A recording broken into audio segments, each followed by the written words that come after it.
All right, welcome back into New York City on the show Writer's Block here on CBS Sports HQ. For today's Career Refresh, presented by Ray Donovan on Showtime, we're joined by Reiter Suh, Rams defensive tackle. Reiter, thanks so much for making some time for us.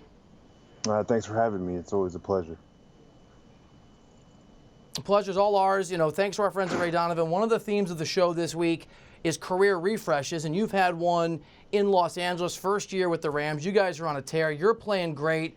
What has it been about Los Angeles for you and this team that's led to such good football? It's an amazing city. Obviously, you got great sunny weather, so you feel good, play good, and we've just overall as a team just come together and found ways to be creative and win, and I think that's most important. You guys have been dangerous offensively and dangerous defensively. For you as a player, how long does it take, whether it's in camp, in the preseason, in the regular season, to realize you're a part of a team that can be really special? I think I got a feeling of it during my recruiting trip and coming down here and taking a visit as I went to the old school high school days and took a visit a handful of different teams. And so being able to see and touch and feel and talk to people, look people in the eyes, I had a good feeling for what could be special here, and we're starting to see some of that come to life, but we've got a lot of work ahead of ourselves to get that done and reach the ultimate goal. Defensively, you guys are remarkable on paper. You've been really good off paper, too. You're there. Aaron Donald had some injuries like Aqib Talib, but it's a really talented crew. For you, what is it like playing with Aaron in terms of what he does and what it frees you up to be able to do? It's great. I mean, obviously, he's a very elite talent, plays very hard. An amazing pass rusher, and proved that this last week with 4 sacks. So it gives me opportunities to make plays, and we play off each other as well as Michael Brockers. You mentioned Aqib and Marcus Peters, 2 great talents in the back end that allow us to get after the quarterback, and quarterback's afraid to throw the ball. So it's overall a great situation, and we're all competitive, and it comes together quite nicely. The Rams, obviously you know this, are the only undefeated team left in the National Football League. What for you is the balance between enjoying what you guys have accomplished so far, but not losing sight of there's a long season left in front of you?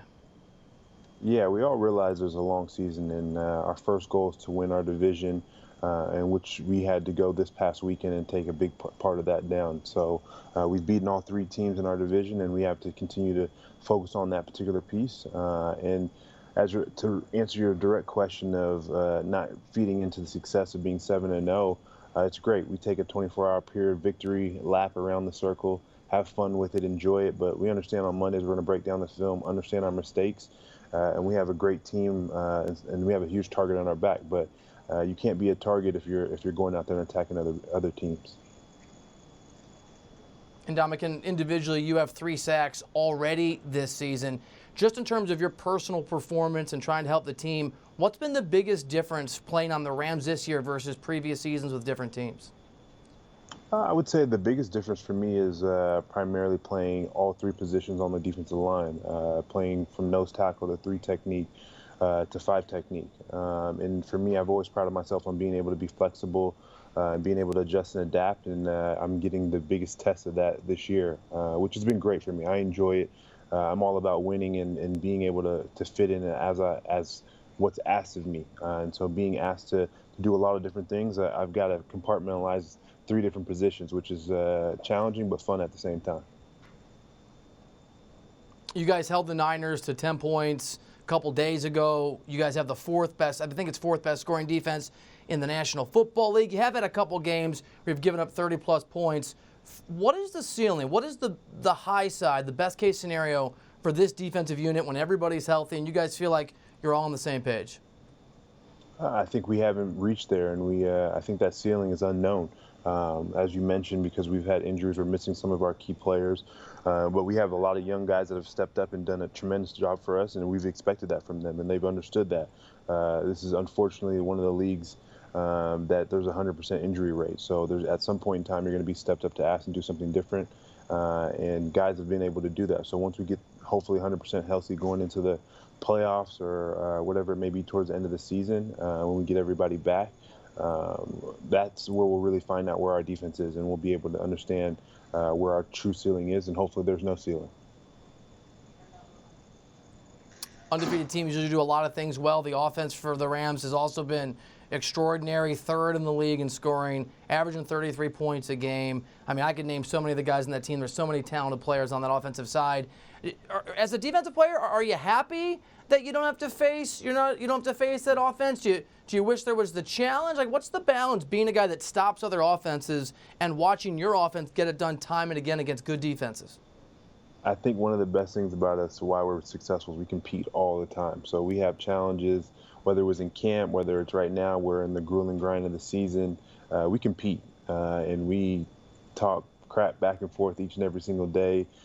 We have competition periods in practice, especially on Thursdays. So we have our opportunities against our offense, but definitely glad I don't have to see TG in full steam, as well as Todd Gurley and the archer. You see him put his stake in the ground, getting touchdowns, and Brandon Cooks. So those guys, I got a lot of respect for, and glad they're on my side. You posted a few weeks ago, speaking of offensive guys on their side of the ball, that Jared Goff is the best quarterback that you've ever played with. What is it about Jared that impresses you so much? It's funny because I got to play against Jared his first career NFL game. I think it was back in 2016, and he was not what he is today. To be able to see that transformation and with my eyes going against him, and then now being alongside him, I've got a tremendous amount of respect for him, and he's just an elite guy that I believe is going to continue to grow.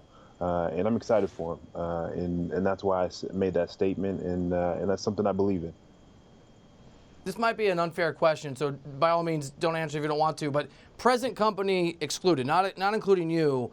When you talk about the best pure football player in the NFL, and people make lists, there are 2 or 3 guys on that list that are Rams. If you were to look at the entire roster of the Rams, excluding yourself, is there a guy that just jumps out to you as the purely best football player on that team, on your team?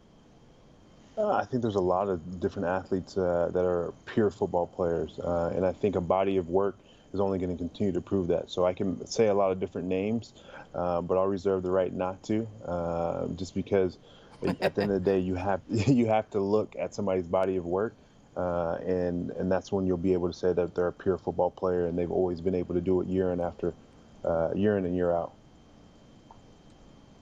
Totally get it. Moving to the head coach, Sean McVay, young guy, only a few months older than you, been an extraordinary success story so far. He's young to be a head coach. What is it about Sean as a guy on the inside that makes him so effective so quickly at such a tough job in the National Football League? I've said it before, and I'll continue to say it. There's something special about him, and the things that I've seen from him are similar to a guy that I hold in high regards as one of the best coaches I've ever been around, which is Jim Caldwell. And what made Jim Caldwell special is that he gave direction to each and every last person, from the equipment staff to the number one player on the team, whether that's your quarterback or your defensive lineman or running back, whoever it may be. And there's full transparency, and that's what Coach McVay has. And being such a young guy, and I've been around young coaches, and a lot of them have the mindset of it's their way or the highway, and you either they know everything and whatever it may be. But Sean is open-minded at the same time, believes there's many ways to reach success, and he wants to find a common goal for everybody to agree. And I think his motto is "We, not me." And if your focus is about the better, greater good of everybody else, we'll all be successful, and we'll all be happy to get to where we want to. And then also my favorite is being on time. I pride myself on being on time, being present, and it's 2 simple rules that he carries, which is very similar to Coach Caldwell, and why we saw success when I was with him in 2014. It's really interesting because it sounds like you're saying he's a collaborative head coach, and I've never played the game at the level you're playing, and I've covered it, but that's not necessarily the norm. For you as a player at your level, how rare is it to have a head coach who is collaborative, who does bring that approach to the game? It's very rare. I mean, you see in this league, there's always going to be a hierarchy, and we always respect that. But to have a common goal and common understanding that everybody is one, first and foremost, an adult, but then 2, we all have a common goal, and there's multiple ways to get there. Let's just find the best way for our particular group to get there. And it doesn't have to be necessarily the perfect written way and be a dictatorship of any manner. And I think you gain respect, and everybody wants to be have their own particular stake in the success. And if you give them ownership, then it makes it that much more easier. This weekend, you guys have, like you do every Sunday in the NFL, another challenge playing against the Packers. Now, when you were in Detroit, you obviously played against Aaron Rodgers and the Packers twice a season. What are the keys this weekend and just in general trying to go up against that quarterback and get the best of him and for you guys go to 8-0? Aaron's an elite quarterback. I've seen him many years when I was in Detroit. Missing the last 3 years being down in Miami. I'm excited to reunite with him. We've had some tough battles and up in Green Bay as well as in Detroit. So I'm excited to see him here in LA turf and have a fun game against them.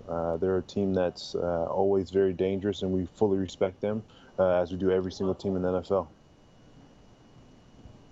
And Dominican, you mentioned LA at the start of the conversation.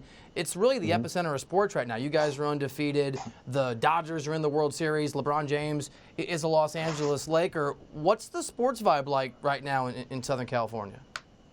The sports vibe is amazing. Having to see a lot of people and know a lot of people that, from an ownership perspective, but also just all the different athletes here.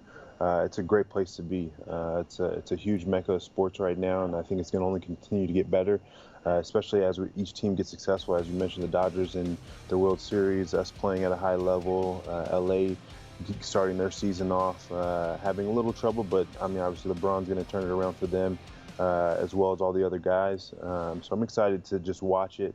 At the same time, be a huge part of LA's success in sports. All right, before we let you go, I know you have interest beyond football, and I'm really interested in both of these topics. I just want your perspective. You're very focused on healthy eating, and you have an interest in tech investing. What can you tell us about those parts of your interest levels beyond the game, beyond football? Oh yeah, I love eating food. I would call myself a foodie in some aspects. I love to travel around the world, trying different foods and different cultures. I've been to Israel, all parts of Europe, as well as in China, and so I like to just go and try a bunch of different foods, but at the same time understanding as a professional athlete you have to be very healthy, and a lot of people don't understand in this grueling times of the season to stay fit is to eat right and be very healthy in that manner. And then you mentioned me tech investing and having fun in those particular spaces. I'm very competitive in wanting to be very successful outside of football as much as I was successful in sport. So one of my ultimate goals is to be a part of companies, help them, be a venture partner, find success for them, and add value, because business and sports are very similar, the trials and tribulations you go through, and I feel like I can add a lot of value in those areas. That's really cool. Here's a tip for you. You probably don't need my advice on restaurants, but Manhattan Beach, California, where I lived for 4 years, Fishing with Dynamite, tiny little seafood restaurant, best seafood restaurant I've ever been to outside of Venice, Italy. So if you're looking for a spot, Fishing with Dynamite is the move. Fishing with Dynamite, I'll have to go check it out. I've been to Manhattan a couple times, but I haven't heard of that, so I'll have to go check it out. It's good, dude. It's really small. And Dominican Suh, very, very gracious to make time. Congrats on your success, the Rams' success this year. Continue good luck, and thank you for being here. Thank you for having me. It's a pleasure to talk to you as always.